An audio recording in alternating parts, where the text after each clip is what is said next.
The blood had long dried. Her widow was somewhere in the dark, crying for her loss. The man was wearing a black striped shirt and work trousers. The silver buttons were stained red. Thank God his eyes were closed. 6 hours. That's it.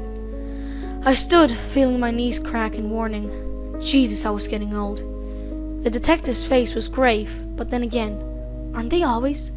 He smelled like stale cigars.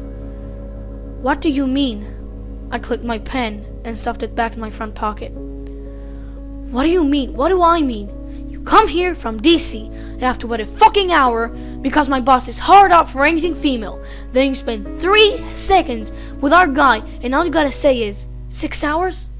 Give me a break, Lady Doc, he said as he chewed the inside of his cheek. I inhaled. The worst part of my job was coming. I was so tired of telling people, I'm not a doctor, I'm just an analyst.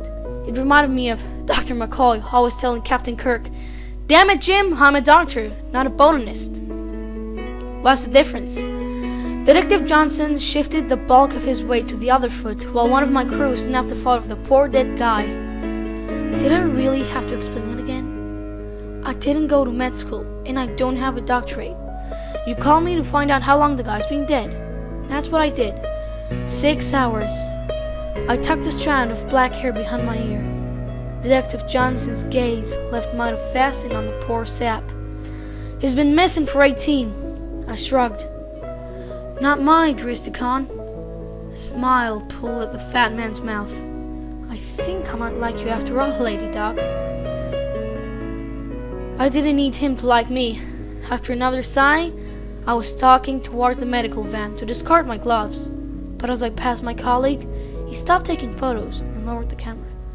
What the? Did I miss something? I asked. He blinked.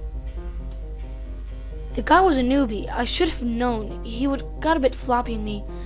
My gaze roamed over the dead man once more. Cameras are flashing, kid. Your mind's been playing tricks on you. I clapped a hand on his shoulder. Don't worry about it. I started to walk back toward the medical van. For a moment, I stopped to chuckle myself. He blinked. Really? Come on.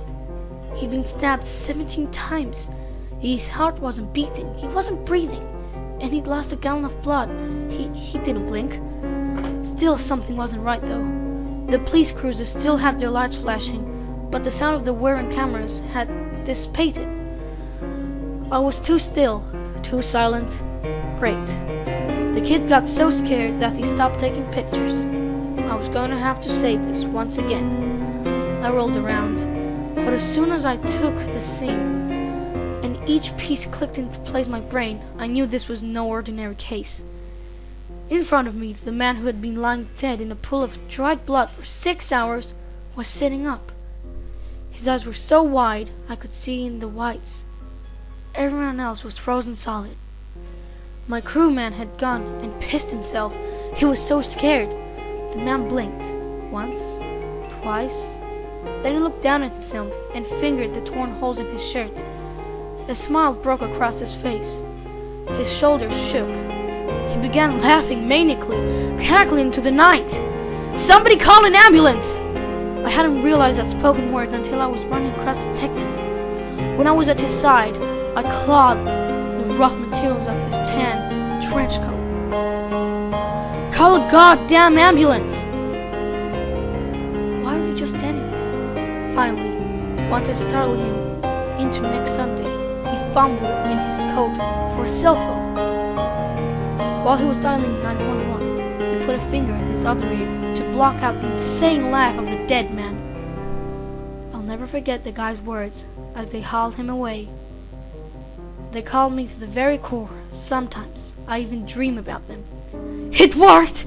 It worked!